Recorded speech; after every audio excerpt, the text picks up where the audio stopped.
If we were to create foods on purpose to generate obesity, type 2 diabetes, and a plethora of medical problems, it would be the standard American diet, full of processed foods, foods that are high in glucose and fructose, sugar, foods that are full of preservatives, additives, colorings, flavorings, shiny sprays. That's what's in the standard American diet. I'm talking about drive-through foods from McWendy Kings.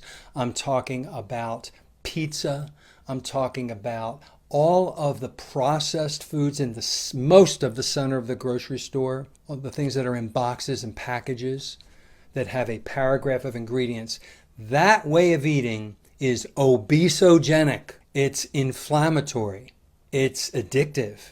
And if you want to get healthy, you want to go the other way. Shop around the edges of the grocery store where your beef, lamb, pork, poultry, fish, and eggs are located, your butter, and you'll notice that you're not eating processed foods anymore. You're eating foods with one ingredient, the name of the animal that it came from, and it's super healthy for the body. Your body doesn't have to filter out all the additives and the preservatives and the colorings and the flavorings and the shiny sprays.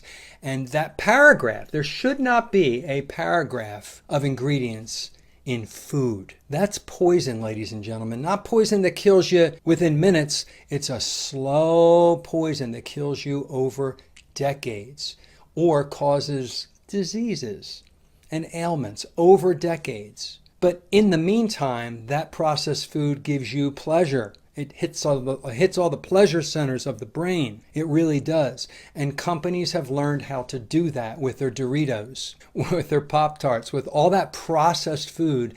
They have found a way to get you addicted to the creamy and the crunchy and the sweet and the sour and the bitter. And they have this little formula that makes a food have the perfect dopamine hit center to the brain. I recommend that you focus on single ingredient foods and you will feel amazing. You'll think you're Superman, but really this is the way we are supposed to feel all our lives. And you know what I learned? We are supposed to live to 120 years. That's right, 120.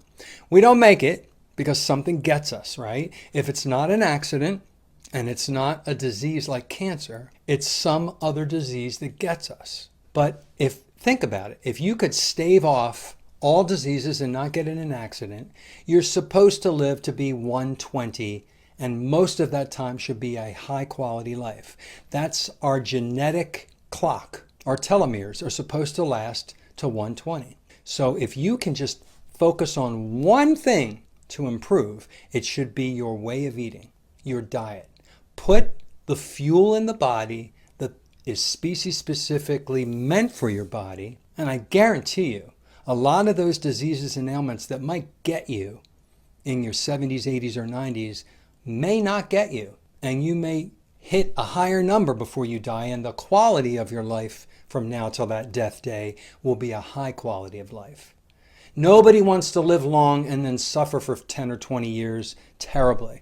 That's not what I'm talking about. I'm talking about living a quality of life as long as you can, and that can be attained by eating a healthy, balanced diet. I did a video about cancer, my opinions and thoughts about cancer, and if you acquire cancer somehow, there are things you can do to beat cancer with your way of eating, and of course medical advice and some of their procedures, but it doesn't have to get you. So focus on a healthy drinking healthy water with electrolytes, breathing healthy air, eating healthy species-specific food, and yes, movement and exercise, and then mentally doing mindfulness, meditation and breathing, all of that, the anxiety and the stress. Put it all together in a package and you have good health.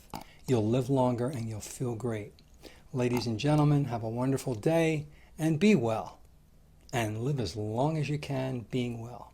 Take care.